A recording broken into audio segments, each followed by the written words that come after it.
Reports કરાવડાવવાના થશે જ્યારે એઝોસ્પર્મિયાનો confirm semen analysis આવી ગયો હોય છે. ફર્સ્ટ ઓફ ઓલ હસબન્ડના બ્લડ રિપોર્ટ્સમાં એટલે કે હોર્મોન એનાલિસિસ કરવામાં આવે છે. FSH, LH, testosterone, estradiol, thyroid, prolactin આવા હોર્મોન્સની સાથે હિમોગ્લોબિન અને શુગરનો પણ રિપોર્ટ કરાવવો જરૂરી હોય છે. બ્લડ રિપોર્ટની સાથે સાથે એક રિપોર્ટ હોય છે સોનોગ્રાફી, એટલે કે લોકલ ટેસ્ટિસના પાર્ટમાં ક્યારેક વેરિકોસિલ એટલે કે જે લોહીની નળીઓ હોય તે ફૂલાઈ જવાથી ટેસ્ટિસની આજુબાજુનું વાતાવરણ ગરમ રહેતું હોય છે, જેના હિસાબે સ્પર્મના કાઉન્ટ ઓછા અથવા તો 0 થઈ જતા હોય છે. બ્લડ રિપોર્ટ અને સોનોગ્રાફીના માધ્યમથી ઇન્વેસ્ટિગેશન્સ કમ્પ્લીટ કર્યા બાદ ડોક્ટર્સ ડિસિઝન તમને આપશે કે તમને ઓબ્સ્ટ્રક્ટિવ એઝોસ્પર્મિયા છે કે નોન ઓબ્સ્ટ્રક્ટિવ છે, પ્રોડક્શન લેવલે પ્રોબ્લેમ છે કે ટ્રાન્સપોર્ટેશન લેવલે પ્રોબ્લેમ છે. એ ઉપરથી તમારી ટ્રીટમેન્ટ ડિઝાઇન થઈ શકશે. હવે જ્યારે હસબન્ડનો રિપોર્ટ કન્ફર્મ થઈ ગયો છે કે એઝોસ્પર્મિયા છે અને ઓબ્સ્ટ્રક્ટિવ એઝોસ્પર્મિયા છે, તો એક રીતે એ કપલ માટે સારા સમાચાર છે. ઓબ્સ્ટ્રક્ટિવ એઝોસ્પર્મિયા એટલે પ્રોડક્શન થાય છે, બહાર નીકળી નથી શકતા સ્પર્મ.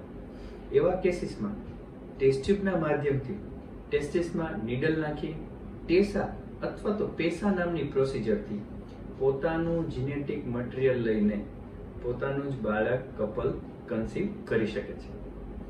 આવા અમે ઘણા કપલ છે કે જેને અમે સંતાન સુખ પોતાના જીનેટિક મટીરિયલથી 12 વર્ષોમાં આપી શક્યા છીએ. તો આપના માટે ઓબ્સ્ટ્રક્ટિવ એઝોસ્પર્મિયા હોય તો એક સારા સમાચાર છે. બીજા રીઝનમાં નોન ઓબ્સ્ટ્રક્ટિવ એઝોસ્પર્મિયા એટલે કે પ્રોડક્શન લેવલે પ્રોબ્લેમ છે, ટેસ્ટિસમાં સ્પર્મ બનતા જ નથી. ન બનતા હોય સ્પર્મ તો તેવા કેસીસમાં પણ ટ્રાયલ ટેસા કરી શકાય છે, એટલે કે ટેસ્ટિસમાં નીડલ નાખી અને સ્પર્મ એસ્પિરેટ કરીએ. એ સ્પર્મમાં જો સેમ્પલમાં સ્પર્મ મળી જાય તો આપણા માટે સારા સમાચાર છે, અથવા તો ના છૂટકે દાતાનું વીર્ય લઈને પ્રેગ્નન્સી કન્સીવ કરી શકે છે. ટેસાની પ્રોસિજર એટલે કે ટેસ્ટિસમાં એનેસ્થેસિયા દઈ જે 15 થી 20 મિનિટ્સનું પ્રોસિજર હોય છે.